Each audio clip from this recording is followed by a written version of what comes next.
में आने वाला कथाक्रम संयोजन। जैसा कि आप सभी को पता ही है कि कक्षा 10वीं संस्कृत विषय में कथाक्रम संयोजन 5 अंक में निश्चित रूप से पूछा जाता है। कई बच्चे अज्ञानतावश इसे छोड़ आते हैं और उनके 5 अंक चले जाते हैं, जबकि आपको इससे घबराने की बिल्कुल भी ज़रूरत नहीं है। कथाक्रम संयोजन बहुत ही सरल होता है और बहुत ही आसानी से आप इसको जमा के आ सकते हो। तो सबसे पहले तो हम चर्चा करते हैं कि कथाक्रम संयोजन होता क्या है। तो मैं आपको बता देना चाहता हूँ कि कथाक्रम संयोजन यानी कि आपकी जो संस्कृत की किताब है उसमें से कहीं से भी किसी भी पाठ से 5 या 6 लाइनें उठा के आपको इस प्रश्न में दी जाती है और उन लाइनों का जो क्रम होता है वो उल्टा सीधा होता है, यानी कि एक क्रम से वो नहीं होता है। तो उसको आपको सही से जमाना पड़ता है, यही कथाक्रम संयोजन है।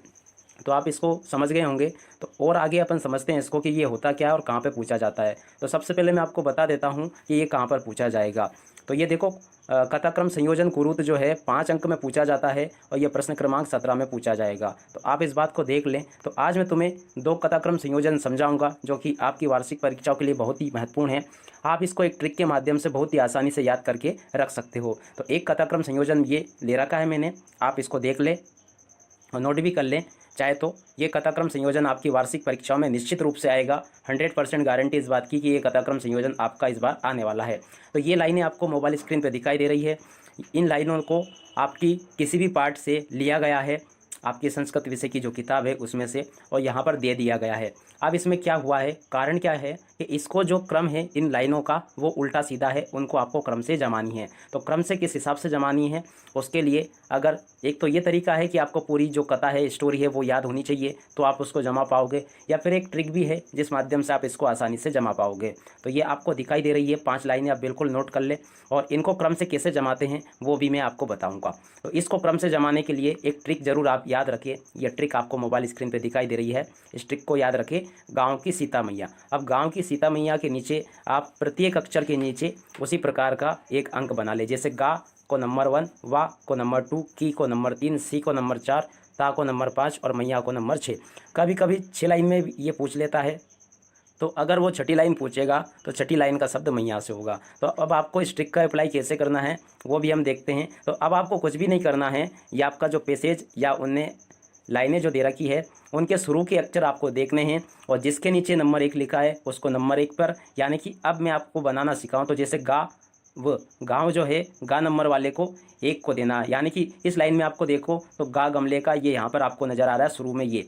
तो यानी कि इसका मतलब ये है कि ये वाला जो पॉइंट है आपकी, ये वाली जो लाइन है आपकी नंबर 1 पे आएगी।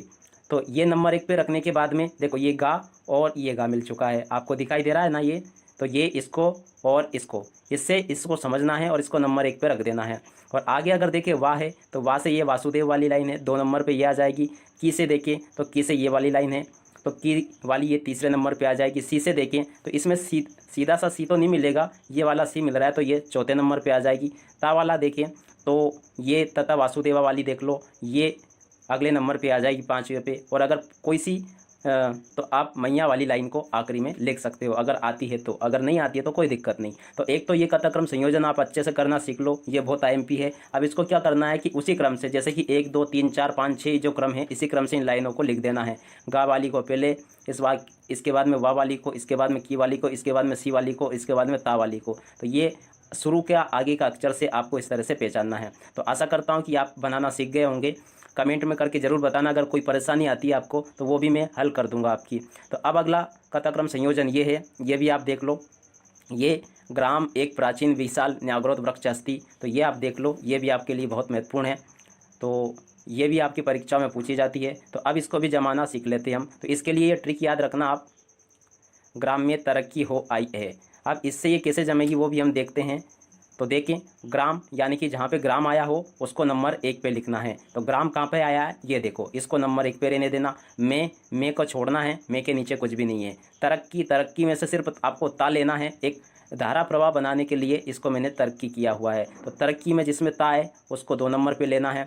और इसके बाद में हो, जहाँ पर हो मिले उसको 3 नंबर पे लेना है। तो यहाँ पे देखिए हो तो नहीं है पर है, तो इसको 3 नंबर पे ले लो। अब जिसमें आ आता है, आई को इस प्रकार से नंबर देना है। आज इसको आता है उसको 4 नंबर पे लेना है। तो आ देखो कहाँ पर आया है, ये आ मिल गया आपको शुरू में, तो इसको 4 नंबर पे लिख लो। ई वाला देखो, ईच किस में आता है, ई देखें तो ये ई मिल गया, इसको 5 नंबर पे लिख लो। तो ये इसकी ट्रिक है, आप इसको बनाना सीख गए होंगे। और ये पूरा लिख के आना आपको, सिर्फ ये ऐसा मत करना कि सिर्फ आप इसको लिख आओ ग्राम में तरक्की हो या ये, आपको पूरा का पूरा ये क्रम से, इस क्रम से जमा के आना है। इसका क्रम गलत है, आपको इस क्रम से जमा के इसको आना है। तो आशा करता हूँ ये 2 कथाक्रम संयोजन आपको बहुत अच्छे से समझ में आ गए होंगे।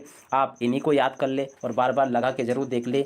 यही कथाक्रम संयोजन आपकी वार्षिक परीक्षा 2021 कक्षा 10वीं संस्कृत विषय में पूछा जाएगा। आप सभी को मेरी तरफ से परीक्षाओं के लिए शुभकामनाएं, और इसी के साथ मैं इस वीडियो को यहीं पे समाप्त